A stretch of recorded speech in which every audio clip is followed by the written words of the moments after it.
Lawyer, first of all, what do you make of this initiative? I think it's a wonderful initiative. Over the years, we've not rewarded Ghanaian players enough. Is this one that will tell the Ghana FA that those who serve the country, those who put smiles on the faces of millions, deserve the best of rewards? Yeah, I think so. You see, what I mentioned initially was that the awards as we have them has always been the Ghana Football Association itself creating awards. And then the awards from the Ghana Football Association is for its events. So for instance, we have the Premier League organizing its, we have the Women's League organizing their own, we have the MTN FA Cup also organizing their own awards. So generally we do not have awards that look at everything in its entirety. And then we've also had a situation where it's always been the Ghana Football Association and its board, as per the competition for which the awards is being given, who does the nomination as well as the shortlisting, and then whoever picks the award. But this time around, it is different. Like the names mentioned and all those things, those people are associated with football, but they have nothing to do with the Ghana Football Association.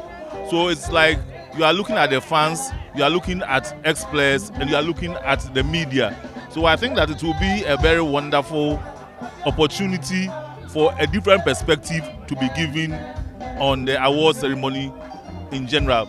My little observation about this is that I think that there are some categories which needs clarity, and also we must be very, very specific about what we are doing. For instance, if it's a year in review, in our football, do we have years in review or we have seasons? If it is season, it means that it cuts across 2016, 2017, 2017, 2018, 2018, 2019 sort of. If it is yearly, then it means that 2017, 2016, 2018, whatever. So we must be very, very careful as to one, the year or the season. If we settle on the year, then we must know that whatever categorization that we are looking at, it must fall between the period. So you can't have a situation, for instance, where somebody is now excelling in 2018, but you award the person for something in 2017. When you do that, question marks are raised.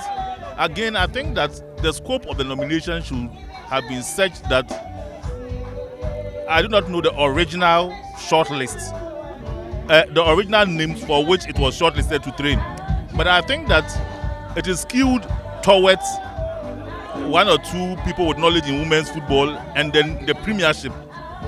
The national teams are virtually neglected, and there are one or two things that should have been taken into consideration. For instance, if you take 2017, I think that for the national teams, the best team out was my team. Not that I am being listened, but listen, we went to Africa and then we played second. We are not qualified for the World Cup in 10 years, but we managed to qualify for the World Cup. The World Cup, we got to the quarterfinals and we exited. Per the FIFA reports, which came, technical reports, they placed us as fifth. If you take some of the matches that we played, we scored some very wonderful goals, which I think some should even abide for the goal of the season. We had wonderful players who were unknowns, who did the nation proud, like my own namesake Eric, who was even nominated for the African Young Player of the Year, and then we moved on to this one for which he was also shortlisted. And then his name is just missing. I think that those things are just oversight because they were looking at certain areas.